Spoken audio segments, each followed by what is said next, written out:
Bir tane video götürmek istedim. Bu hamısı tarihte kalan söhbətlərdir. Buyur Yaşar. Ha. Aziz dostlar, bugün biz 1 mayda oturmuşuq. Xalqlar Həmrəylik günüdür. Bəli, bəli. Eyni zamanda da Əmim Nəsrəddinin 75 yaşını yubileyini qeyd edir. Təbrik Daha edirik, doğrusu təbrik edirik. 100 yaşasın. 100 yaşasın. Ha. Deyirəm mən bu tarixə düşməkdən ötürü azca video çəkək. Bax belə. Canınız sağ olsun. Sağ ol, İndi onu sağ ol, bana ver sağ ol, görüm. sağ ol. Ay sağ olun. Ha.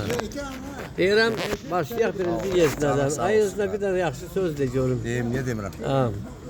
Sağ ol Eşrəf. Canın sağ olsun. Bu gözəl günə yığışmışıq. Bu gün Nəsrəddin 75 yaşıdır. Allah ona 100 il ömrü versin. Can sağlığı, uzun ömür arzu edirəm. Oradan da yaxşı atadır, yaxşı qaynatadır. Yaxşı ağsaqqaldır. Bu qədər. Vallahi Sağ ol, canın sağ olsun. Aşağılar olarsa da bir belə fırlanaq. Hepsi bir tane salam göndərir Nəsrəddin əmmə. Tarixdir. Öz nəvəsinin toyunun Sağ olun, var olun. Erşaddan yoxdur da. Ay Nəsrəddin əmmə bir tane söz ver. Tarixdir, bax tarixdir. Qapaşa, qudana bir tane ürək sözünü deyin. Onu qoy sizə elsin. Siz göndür 75 yaş az yaşlı. Onu Allah hər kəsə nəsib eləmir. Sağ ol, canın sağ ol. Mən yenə təbrik edirəm. Qoy güroc olsun. 105 yaşını da burada yığılır. Sağ ol, oldu. Apaşa söz səndə də paşa.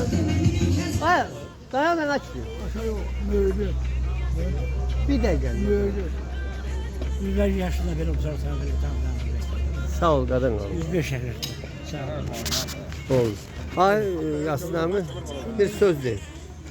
Qoy böyüklərə əyləşmiş Nəsrəddin 75 yaşını Hayır. tamamlayırıq. Mən Allahdan arzu edirəm. 115 yaşına Allah qismət eləsin, Nəsrəddin bir də eləsin. Sağ ol, Allah razı olsun. Əmi oğlu söz səndə.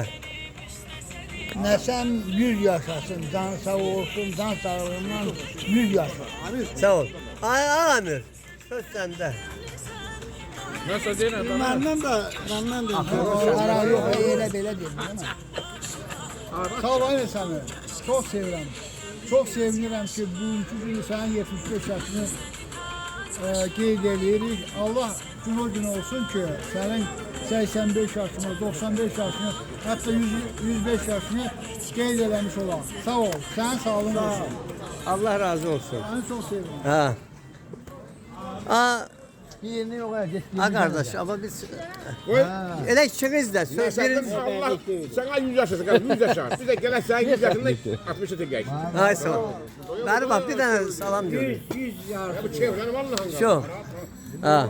Deyirəm indi növbəti söz səndə də mi? Ay amin. Sözüm odur Qoy ki, özdə qoy bunu tut görmə. Elə ki ikimiz də düşək. sözüm odur ki, sağ ol. Sözüm odur ki, çəkebilir mi?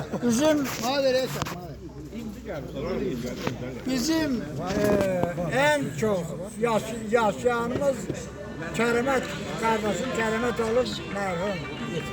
76 yaş. Ben de ya bir beybaşı birilim. Yox, elə söyləyəm. Sana 105 yıl yaşasın. Yok 102 yaşındadır bak kısa. Belki yaşıyorum ne alayım. Sen arağı bırakma, yaşasın arağı bırakma. Ver bu aynısı.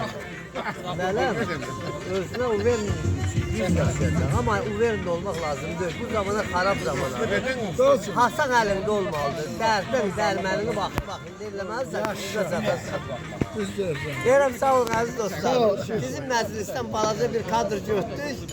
Sağlıq olsun. Bir 20 il, 30 ildən sonra bizim körpələr bizi dəyəcəklər. Belə bir adamlar var. Sağ olun, sağ olun. Oldu, sağ olun. 12 yaşından bu işlə məşğuldur. Sağ olun. Sağ ol, sağ ol. Kim bilmirdi ki.